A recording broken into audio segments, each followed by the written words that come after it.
It was my best year. My sales, I did 21 million sales volume. And I had never, that was incredible. It was a hard year. It was super busy. 21 million sales volume. And I grossed 89,000 that year.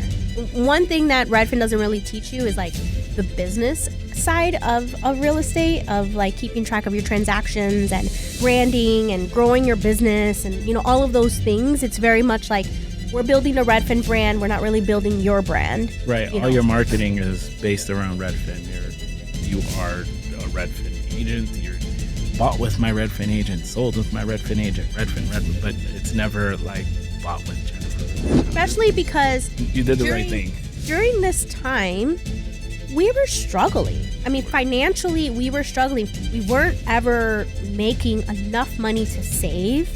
All of these hours that I was putting in and all of these 21 million sales volume, and I was living check to check, right? I was winning awards from CAR and everything and from Redfin. Top agent. But I was living check to check. So it just never, I felt like a fraud most of the time, because I'm like, okay, well, I'm winning all these awards, but I have nothing financially to show for it.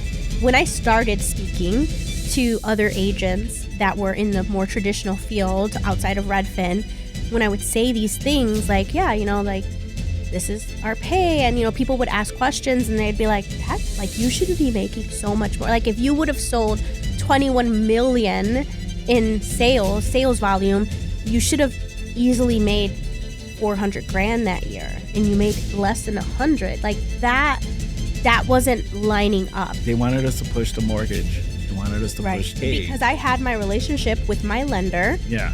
Shout out to Cindy. And out of nowhere, because they bought this company, they were like, well, you have to push them now. And remember, it came to a point with my conversation with that manager that was like, well, if you're not willing to push our mortgage company, then we don't have a place for you here. I'm expected to lie and say, hey, I know this guy from this mortgage company and they're fantastic. They're amazing. I work with them. And it's like, I'm not going to lie. Right. Like if I'm anything, I'm not a freaking liar. I'm not going to lie. I'm not going to push my client for you to make a profit. I just remember trying to fight for my job because I'm a dad, 3 kids, got this house, and there was a lot. We were juggling a lot. What am I gonna do? Survey. I never, it definitely felt like a character assassination because they wanted me out.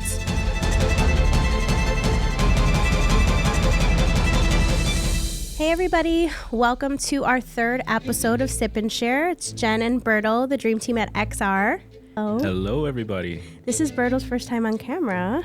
It is. Super exciting. We talked a little bit about Redfin, just kind of our experience leaving Redfin and how our brand kind of was non-existent and how we've started that from scratch. And just kind of from that stemmed the idea of maybe we should just kind of have a conversation about our professional background, our experience. And so to start, we started at Redfin in 2016. I remember sending you She sent me a link to an application and I hesitated on filling that out. We were referred to by our realtor that we bought our home with, who was a Redfin agent. And he's like, man, you guys would fit right in. You guys should apply. And I hesitated. And so then I did. Jen jumped right on that opportunity because we had talked about like, man, maybe we should do it. Maybe we should take the leap. Getting into Redfin was our in. That was our in to the industry. So she applied for this position that was, a listing coordinator. Around that time, it was when Redfin had started the hub. So the hub was incredible. The hub was the best experience I think I ever had working, coming from the corporate world. I did banking. I worked, I did executive assisting for several VPs. I was an executive assistant for a very successful attorney. So coming from kind of that world into this new corporate that was very progressive, very tech startup.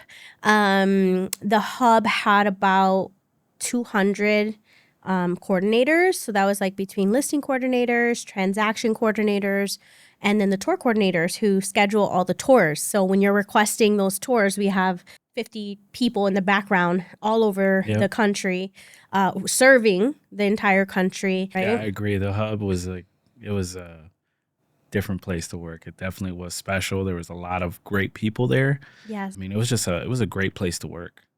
Yeah, no, I mean, it was fantastic. You know, starting out as a coordinator, like the pay was excellent. You know, the insurance was excellent. The space was incredible. There was a lot of different lounging places. There were games. It really was like a fun place to go to work. We had access to the gym.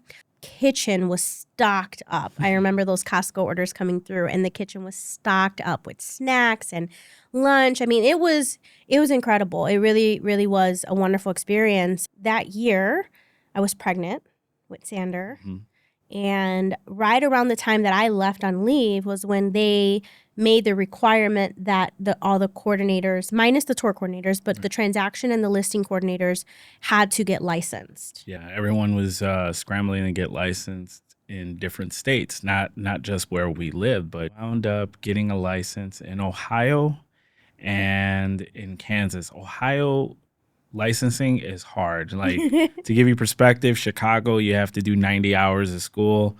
In Ohio, you have to do 140. And most of it's law. The law book was like this thick because they're not an attorney state. You're not required to use an attorney for a real estate transaction. So you have to know law.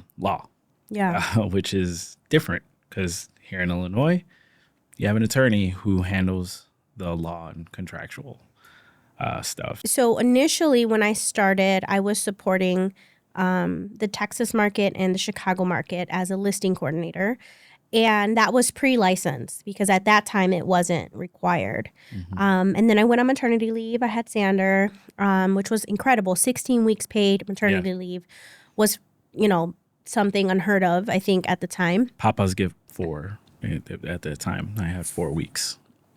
Was it 4? Yeah, it was 4 weeks. Okay. When we came back, there was that push where, everybody had pretty much gotten their license. Mm-hmm. And I had 4 weeks. I said, listen, I know you want me to get right back to work. And, I can't do both. I can't have a newborn and work and study for my license. So if you allow me to come here for the next 4 weeks, I will go to the class. I did a 2-week accelerated class, so like every day. And then the final 2 weeks, we had a tutor. Mm-hmm. And then from there, took the test, passed the test, thank goodness. And now we were officially licensed, which was great, right? I mean, that was like, the goal, right? We wanted to become licensed. The goal was that eventually we would become, full-blown realtors out in the field. Mm-hmm. And all of that. But things started changing about a year after was when they decided to go public. And that's when things started changing. The pay structure started to change.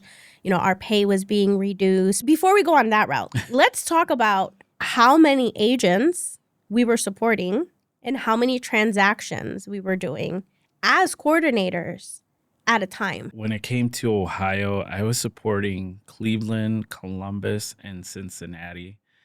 And in Kansas, I was supporting that entire market. Especially in Ohio, they were busy. They kept me busy. Just managing the transaction. Yeah, managing that transaction was hard. And then I decided to become a support agent. So I moved on from coordinator to support agent. You have to explain what a support agent does. Yeah, I mean, with Redfin, we're getting tons of calls into the call center. People just click and they're like, yeah, I want to see this house. And sometimes you talk to a support agent before you move on to getting a tour booked. You'd talk to me, and there was a whole team of us across the country. And we were kind of screening the calls for the agents and kind of just telling people what Redfin's about. If you're not obligated with another agent, if you don't have a contract with another agent, you can meet with one of the Redfin agents. If you weren't looking for rentals, it was kind of like a pre-screening to figure out, where you were in the process, right? Like if you were calling about something because you thought it was a rental, then yeah, this wasn't, we weren't a rental company. Right. I think at the time, I mean, you can correct me if I'm wrong, but I think at the time is even if they had an agent, if they were open to a Redfin agent, if you were open to considering making a switch, then they would, as long as you had nothing in writing, right? With if the other agent had an agency agreement with you, then that's it. We cut it right there. Yeah. But as long as you were open, as long as you said, yeah, I'm open to meeting a Redfin agent, we'd get you in the door with that Redfin agent. And hopefully the Redfin agent converts you. They were labeled as the disruptor, right? The original disruptor of real estate. And then I think other companies kind of found ways to disrupt, but really they were the disruptor because they had employee agents, which was something that no company had ever done before. They had, an incredible web portal that brought people, clients, customers to the agent very easily. I mean, they were easily one of the number one websites that people would go to still to this day, I think. It's an easy app to use. A super easy app to use, great technology. They had employee agents, so they offered insurance, they offered 401k, but traditionally agents are paid off of commission. So it doesn't matter, they're not hourly, they're not making any money until they close. And so that's what makes this business difficult, right? Yeah. And that I feel like what really brings agents to Redfin or brought them at that time was that peace of mind. For every 2 weeks, you were guaranteed a check, some type of pay. There was definitely, pros and cons. But I think the shift that I felt in the company, in the culture, started around 2017 when they decided to go public. They did change. We were people-driven, we were customer-driven, to now we're looking at profit all the time. We started having all these monthly meetings, and it was always because about we weren't profit. profitable. Right. Yeah. It's always about keep pushing. And I know my cap was I could not handle more than 60 to 70 transactions at a time, which is insane to say. 60 to 70 at a time was too much for me to handle. And there were transaction coordinators that we knew, especially the ones that had been there for a long time, the older ones, that they could do 90 to 120 transactions at a time, and it was insane, it was insane. And I definitely was like, this is my cap. I remember there would be days that I would be crying at the end because I was so exhausted at the end of a day, and it'd be 7:00 and I'm still there typing away, trying to clear out my deal queue. I mean, that's your work ethic too. Yeah. That's who you are. Your work ethic is I have to get this done. I started it. I'm going to get it done. And she does that with everything.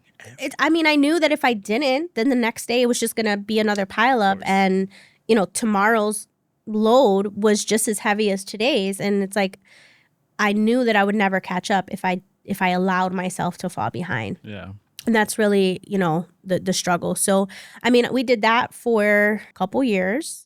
And then in 2019, early 2019, was when I decided,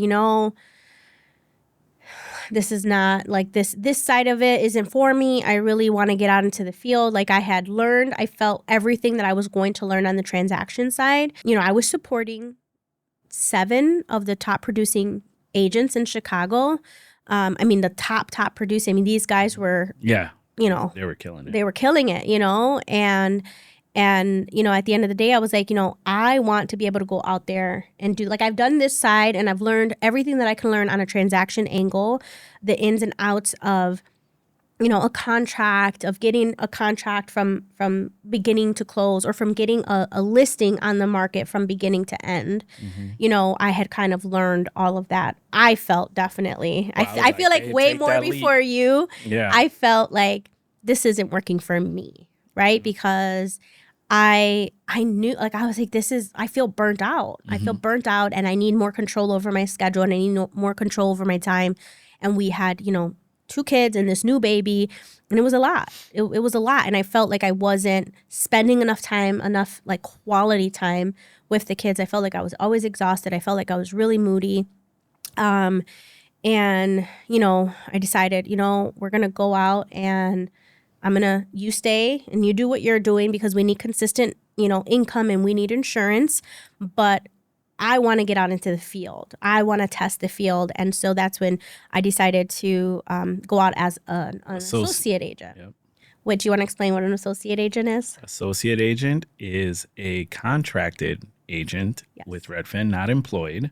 So you're an independent contractor and you go out and you do tours for the lead agents. You show up to their inspections. You can do their final walkthrough. You can go pick up the check from closing. All the appointments. All the appointments that a lead agent can't get to because, mind you, they probably have 10 transactions or 3 transactions closing in one day or whatever, and they're just like running around.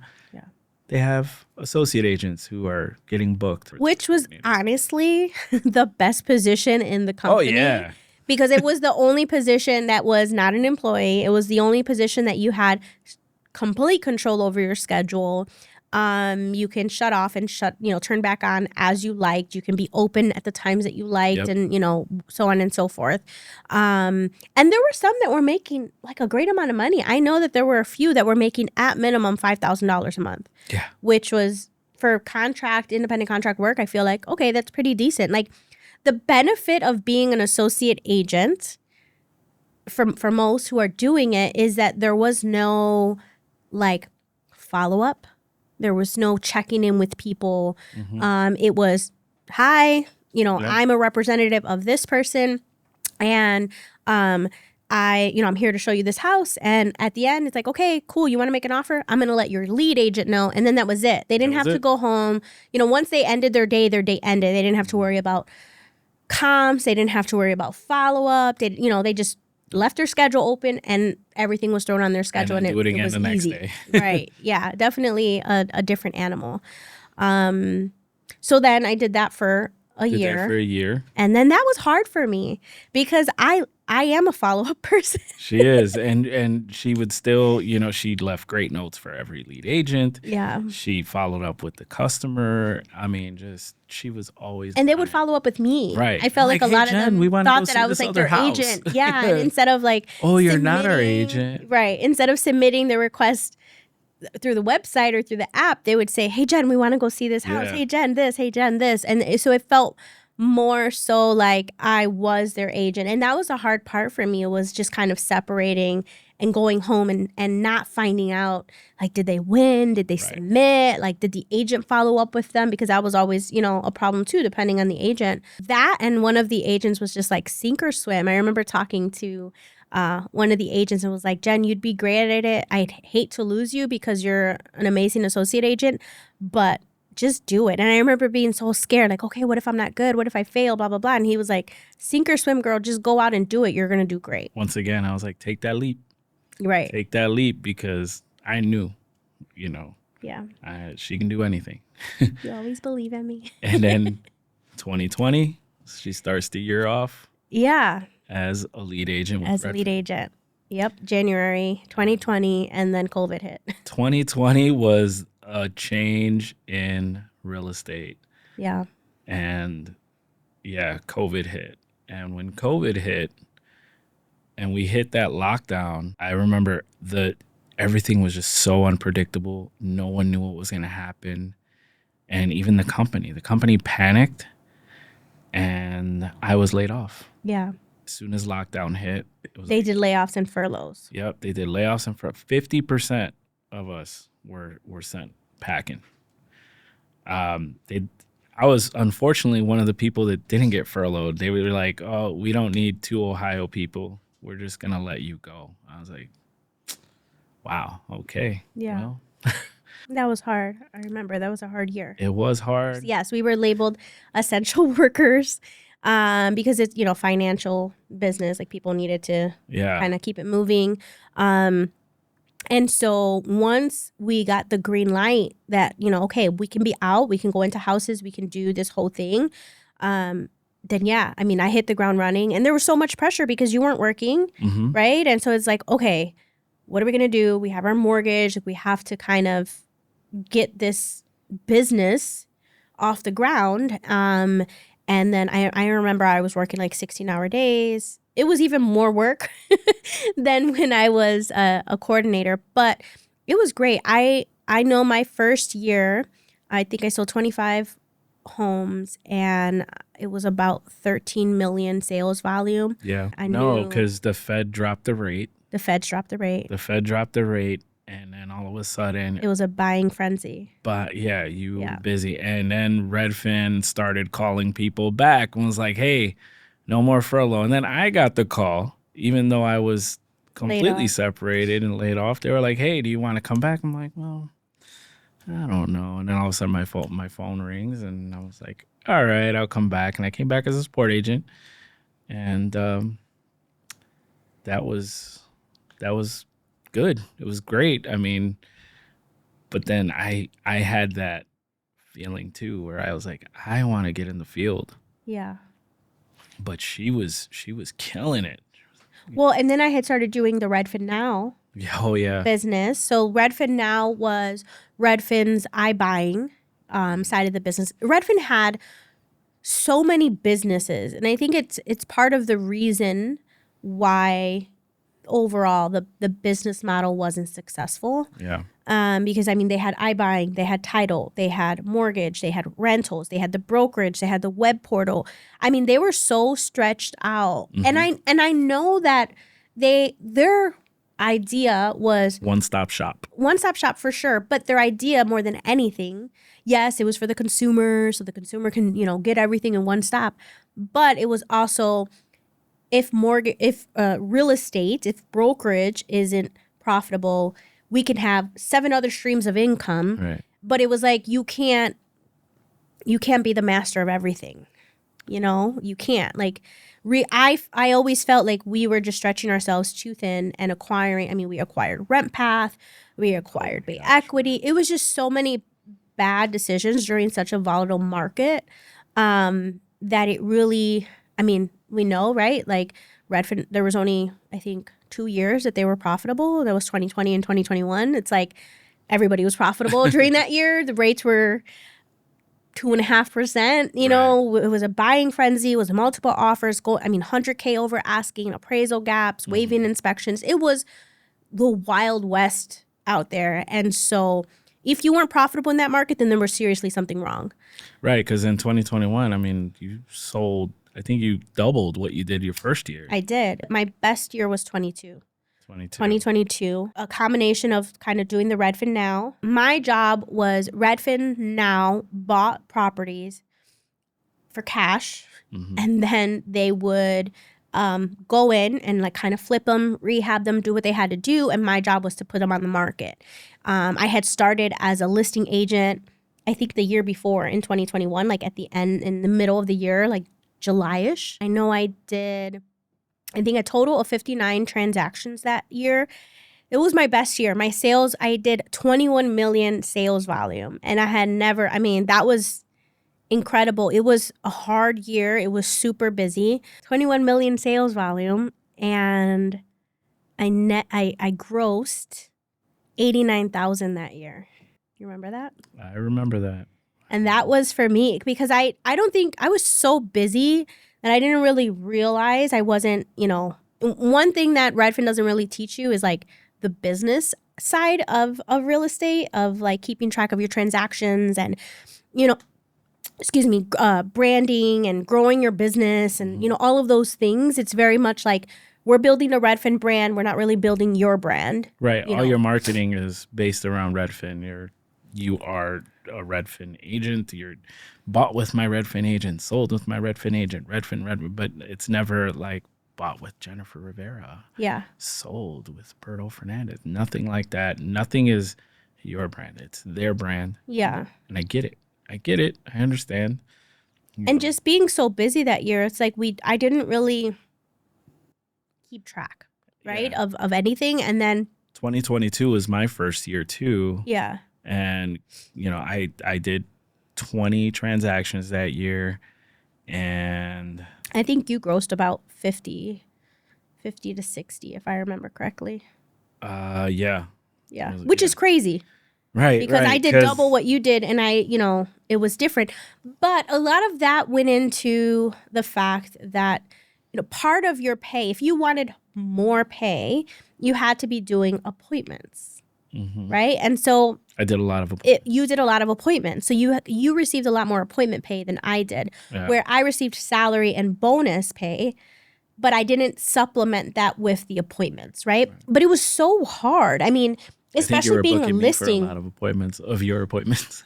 And I would book you, right? Right. I would schedule you for my appointment. So, it kind of balanced out that way. But I think a lot of the, for me, it was like I was in front of my computer a lot. I was, talking to clients a lot. I was negotiating a lot. There was a lot.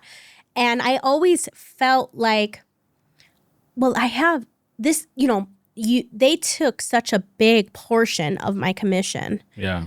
At the end of the day, I think when we calculated it, I don't even know what the percentage was, because there's no way to even know what the split is at the end of the day. But I do know that I felt a little bitter about like giving up more of my time, because I felt like, well, I'm giving up so much money for, why would I not utilize my showing agents, my associate agents? Right. You know what I mean? Like, why would I do all of this and not use the resources that I'm paying for? Right. And then the market shifted again, Right. going into 2023, where the rates started to shoot up.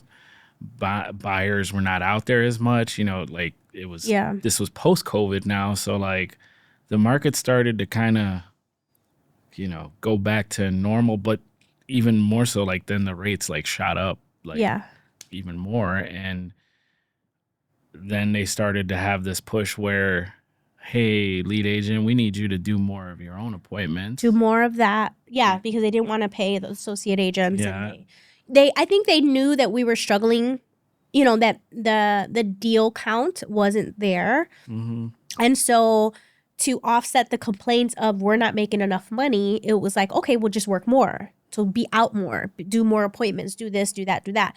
Which in a traditional world, it makes sense, right? Like as a traditional agent now, it's like, if I'm not out in the field, I'm not making money. Yeah. I don't have, outside of you, I don't have a team of agents under me that are doing all these showings and all of that stuff, which is fine.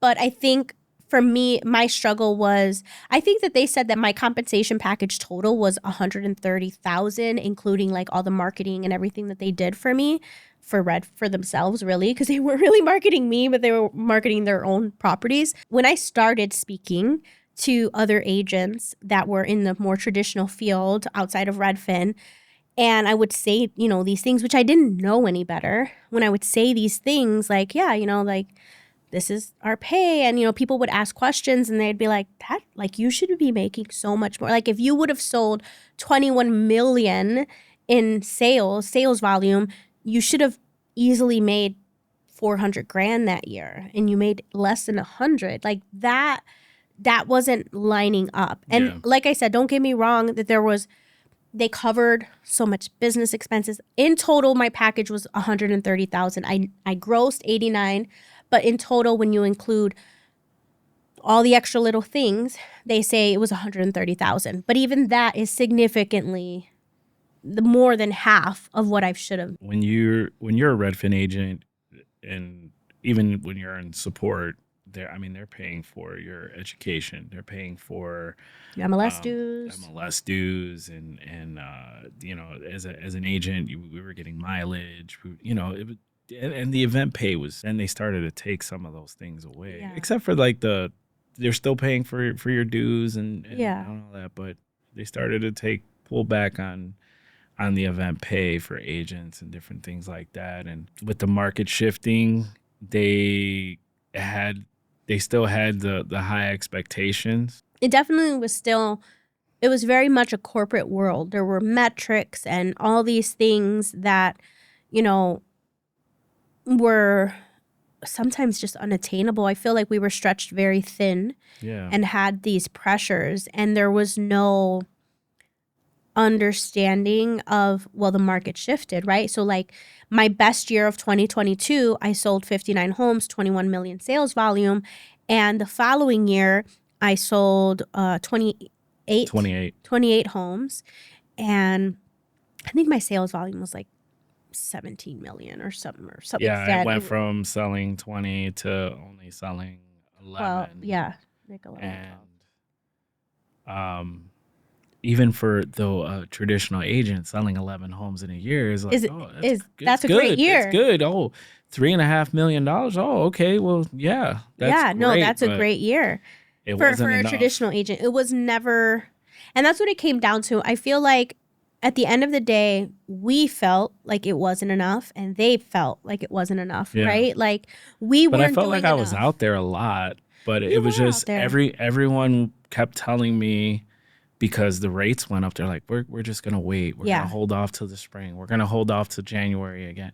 Like I just remember, touring from September to December, and every buyer was like, yeah, we're just going to hold off right now. And I understood, because they were hoping the rates would go back down, because at that time, I mean, rates shot up to like 8-9%. Yeah.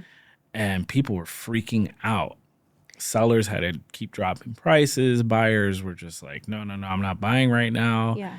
And on the listing side, it was hard too. Like I handled primarily listings, but it was hard because we had so many people who had refinanced during 2020 and 2021. They had 2.5, 3.5 rates, and selling to get a new mortgage at 7-8%. Like everyone was like, no. And I mean, they were definitely holding on to a unicorn, right? Of like, the rates are going to drop one day again. And it's like, well, we're never going to be at, unless something huge happens globally again, we're not going to be at 2.5%.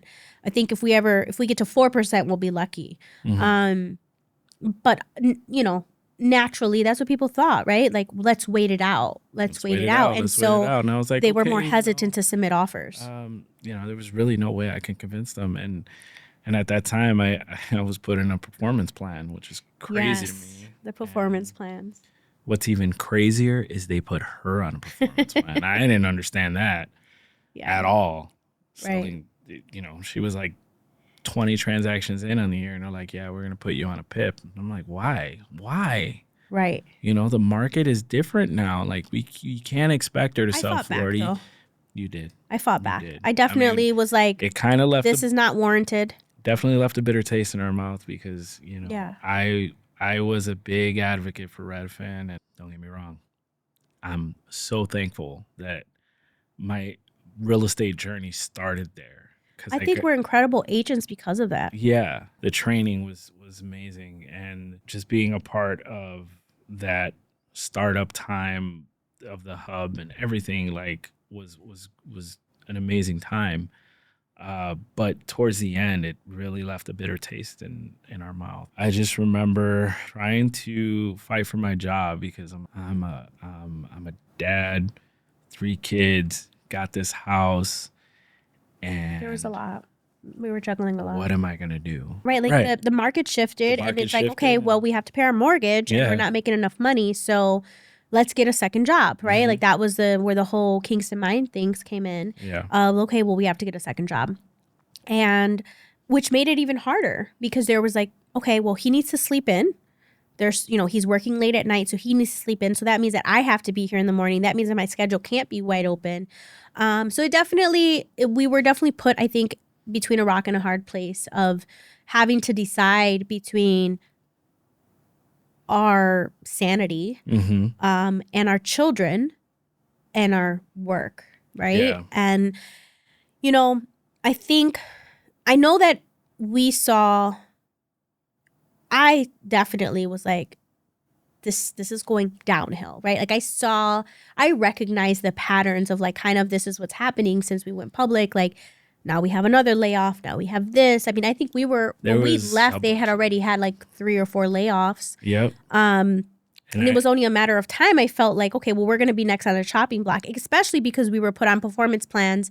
Even though I had sold 28 homes, there was, I think, a lot of, at the end of the day,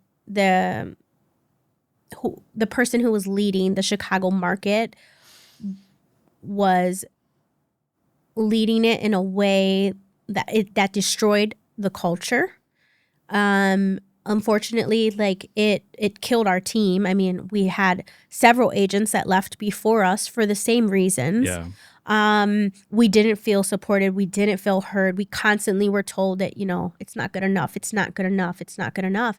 And it tore us down, I know you felt like a horrible agent, and, it really like tore us down. Yeah. And thankfully he's not there anymore. They finally woke up and got rid of him. Honestly, but yeah, no, I mean, I wasn't sad about that, but I was sad to leave our people. Like we met so many incredible people, from agents to the coordinators to the associate agents, especially the associate agents. I love my associate agents so much. To the AAs. Shout out to the AAs, because they really do keep that business going, especially the tour coordinators, all of that. I mean, without the coordinators, that business wouldn't succeed. Yeah. But at the end of the day, no company will succeed if it's not profitable. And that's what we saw. Yeah. Right? Like I already seen the writing on the wall. I could already, like when they started doing layoffs, and I remember telling you, like, they're lining themselves, they're going to sell. They're going to sell. Oh, yeah. I remember. And I was like, and I was thinking the same thing. I'm like, somebody else is going to buy them one day. Absolutely. Absolutely. And I remember like, okay, they're trying to make sure that they look great on paper. They're trying to seem like reduce as much debt, do all these things. And at the same time, they weren't being very honest, which obviously, right? You're not going to go into like, hey, this is what we're doing because we want to sell, and then everybody's going to jump ship. We're going to lay you off soon. So right. So work harder, but eventually, you're right. Like I don't expect that they were going to be super honest, with it, and that's fine. Like I understand how business works. But on our end, I could see it. I could see the trend. I remember that you ran into somebody at Kingston. Yes. You don't have to name names. No. A good friend of ours. Who was a manager. Yeah, they left the company, and on their way out, another higher up manager. Yes. Said leaving before the ship sinks. And that was like, whoa. Yeah. Writing was on the wall. People knew something was coming. Yeah. So at the end of 2023, after I was put on my performance plan, I was let go. And that one leader that we did not agree with, he called me the day after Christmas. Yeah. Day after Christmas. Yep. I get this the phone call. You get that meeting put on your calendar, and it's like, oh shit. You know, and then you get on that call, and it's like him and the HR, and then it's like, we've decided to let you go, and it's like, okay. Yeah. Luckily, I was able to line things up, and I became an AA. The first week of January, I started as an AA, and it was fun. It was a lot of fun.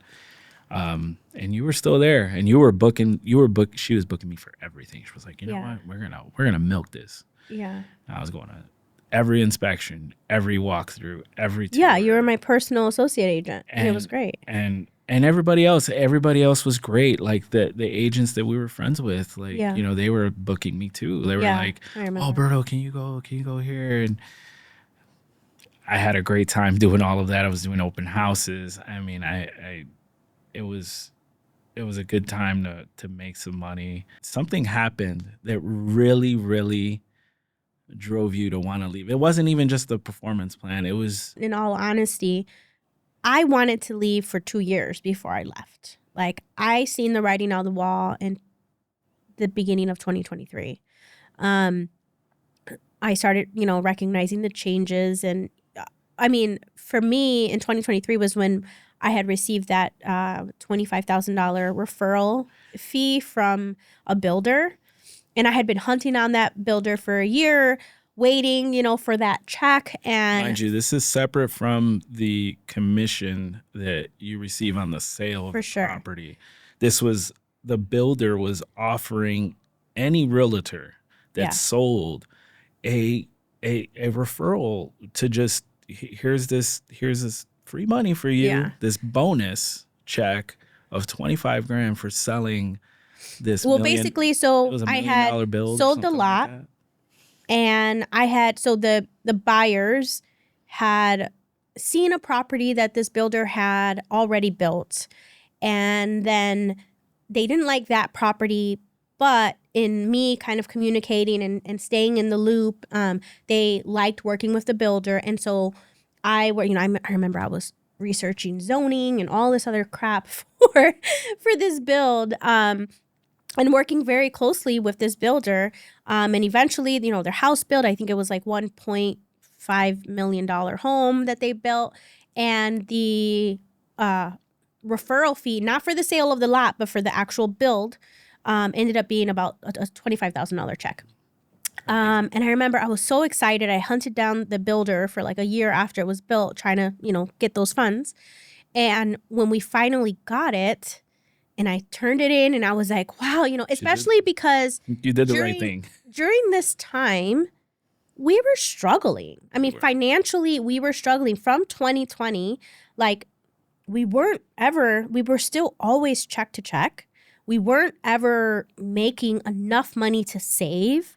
We weren't, all of these hours that I was putting in and all of these 21 million sales volume, and I was living check to check, right? I was winning awards from CAR and everything and from Redfin. Top agent.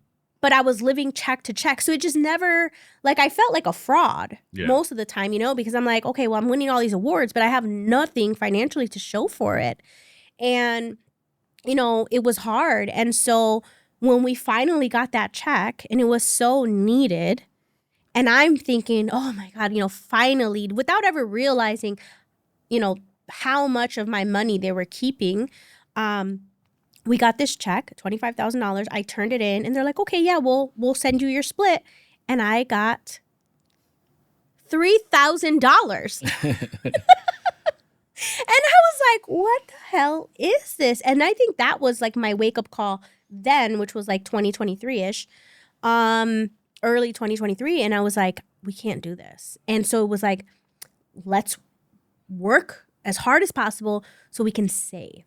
But we weren't, right? Because it wasn't a profitable year. Mm-hmm. So it didn't matter how hard we worked if, things weren't happening. Like 28 homes is a lot for a very volatile market, and it wasn't enough. Yeah. And so finally, after everything that they did with you, after what they did to me with my performance plan, and just kind of that battle, because it wasn't ever warranted. Like, part of my performance plan, what they had in it I felt wasn't fair.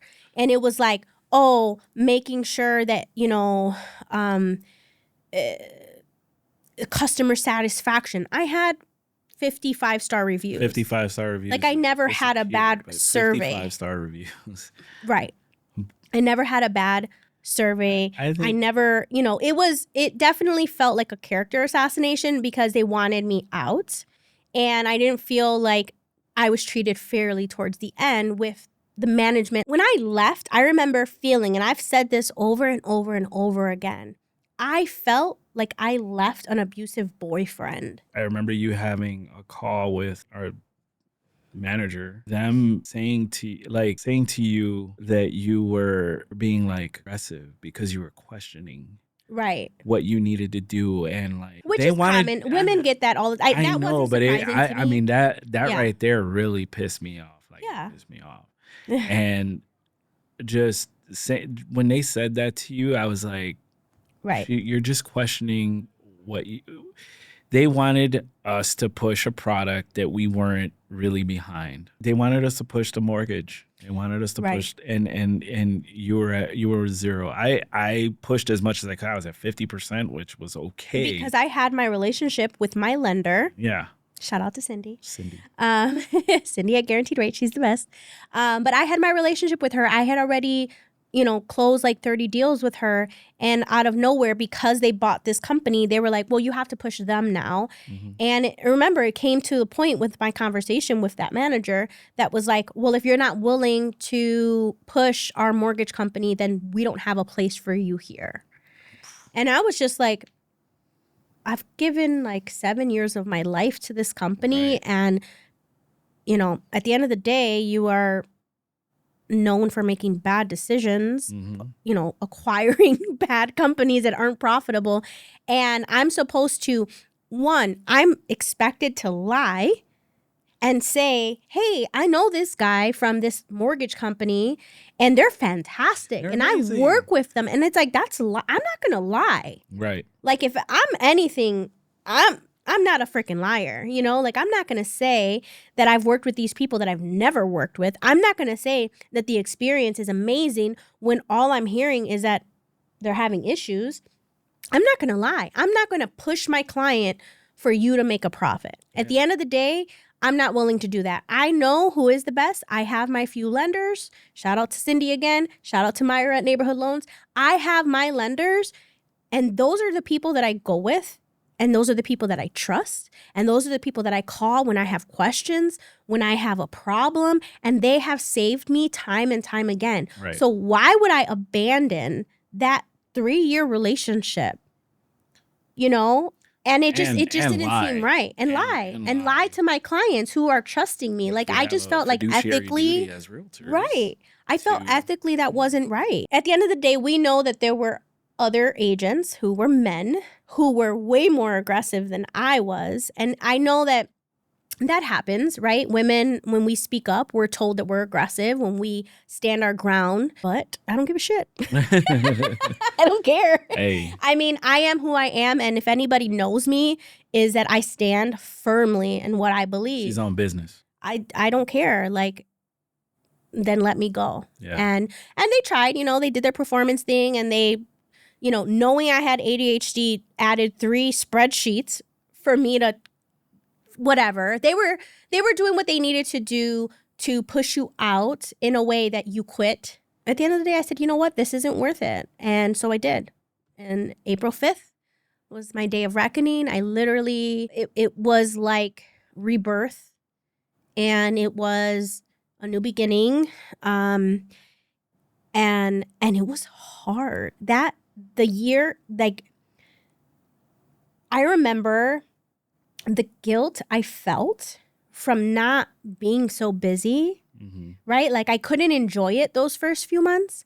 I remember when I would like sit down and be like, I'm not doing enough. And I did work, right? Like I worked, I talked to clients, I did it, I had listings the first week after I, came out. Like it didn't matter. I hit the ground running as an independent agent.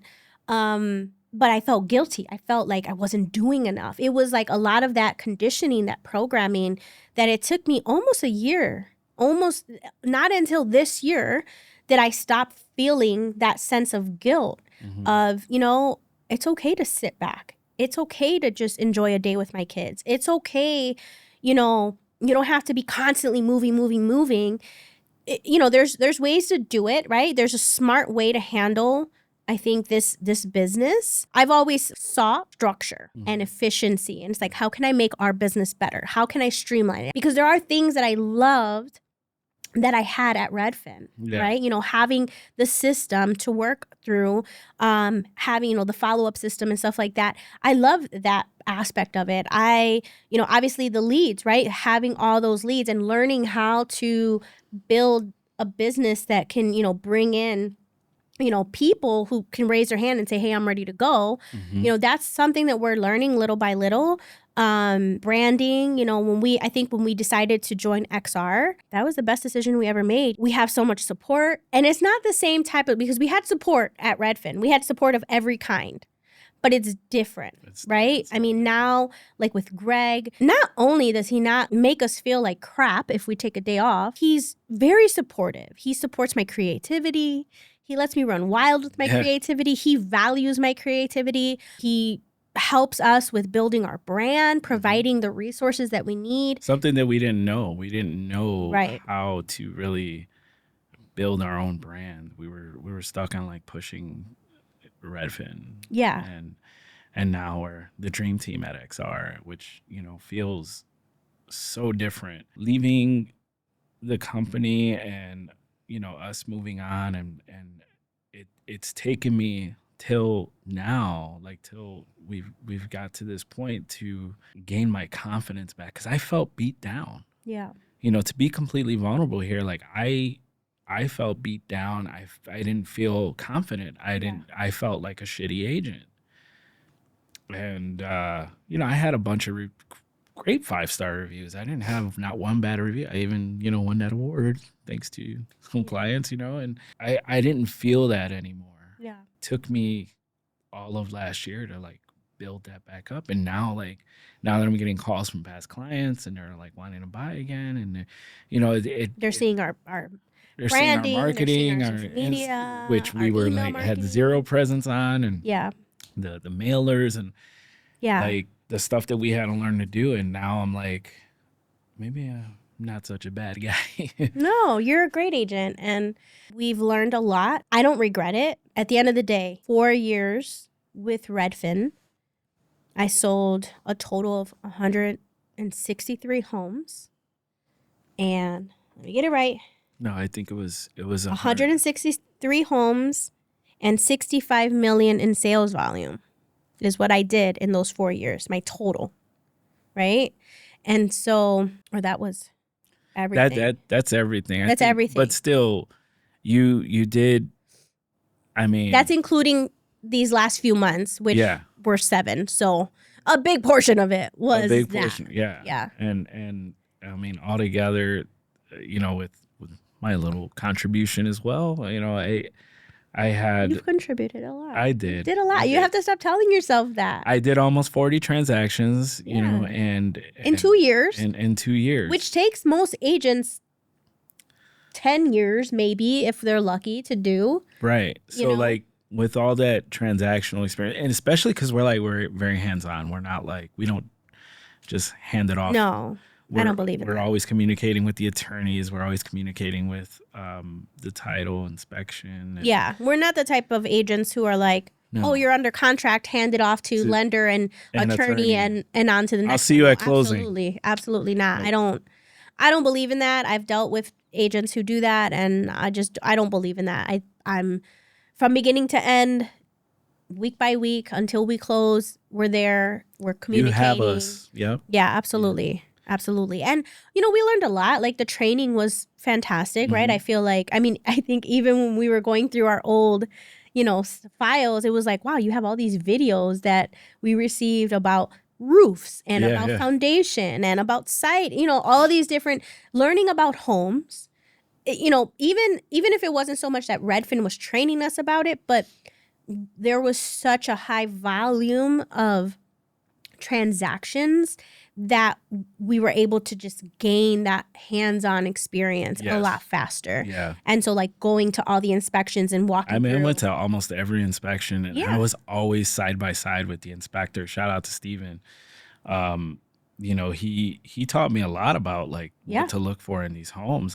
I'm halfway to being an inspector.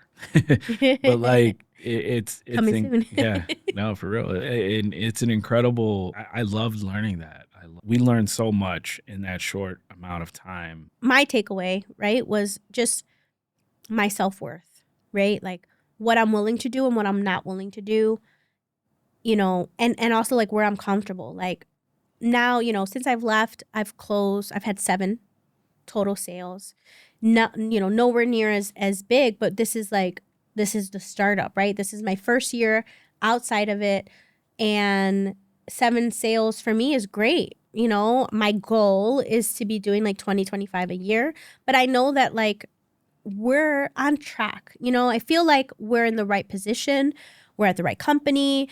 We're with the right people. We're learning, we're growing, and the opportunities are there, and that's one thing I love about Greg is he does he gives us the opportunity, he gives us the resources, and it's up to us to run with it, right? And we do. Yeah. You know, like we've never done podcasts and all these videos and social. I mean, you know, I hate you gotta being do the on video. camera. You gotta do the video. Make sure you do the video. Right. And he reminds me constantly, like, oh, make sure you do a reel. Make sure, you know. And it's like, it seems so silly, but it does work. It does work. Like this year alone, since I started, it's like, okay, well, now I have, you know, we did our mailer and we got people that called us back from that. We received some extra reviews on Google, which was so nice, from past clients, you know, and like it makes me feel so much gratitude to them, right? That they remember me, that they cared enough to take, you know, time out of their day to do that.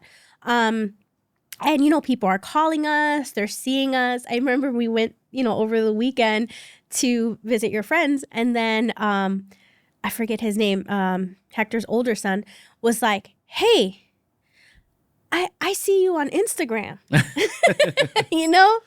And Sanders like, Mom, you're on YouTube. You're famous. And I'm like, well, no, not really. But, you know, this is stuff that we never did before. And it's definitely, you know, like me, I hate being on camera. Like, I feel like you're used to being on camera. That's kind of what you did your whole life. And, you know, you MC at Kingston Mines and you made music videos and you did all these things. And I was always like, all right, you know, like, just don't, you know, please no pictures. Like, I hate it, right?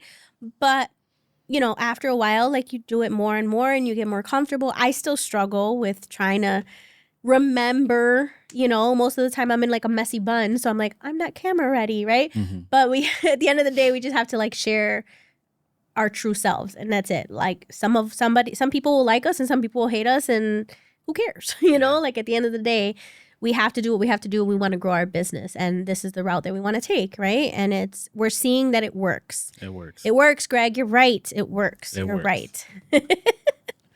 So it's been an incredible, I think, journey. No regrets. I don't live a life of regret. I refuse to live a life of regret. I know that everything that happens for a reason, the good, the bad, the ugly. We wouldn't be who we are today had it not been for that experience. And so I'm grateful for it. I acknowledge it. You know, every lesson was a lesson that we needed to go through for sure. I'm very thankful for all the people we've connected with over the years.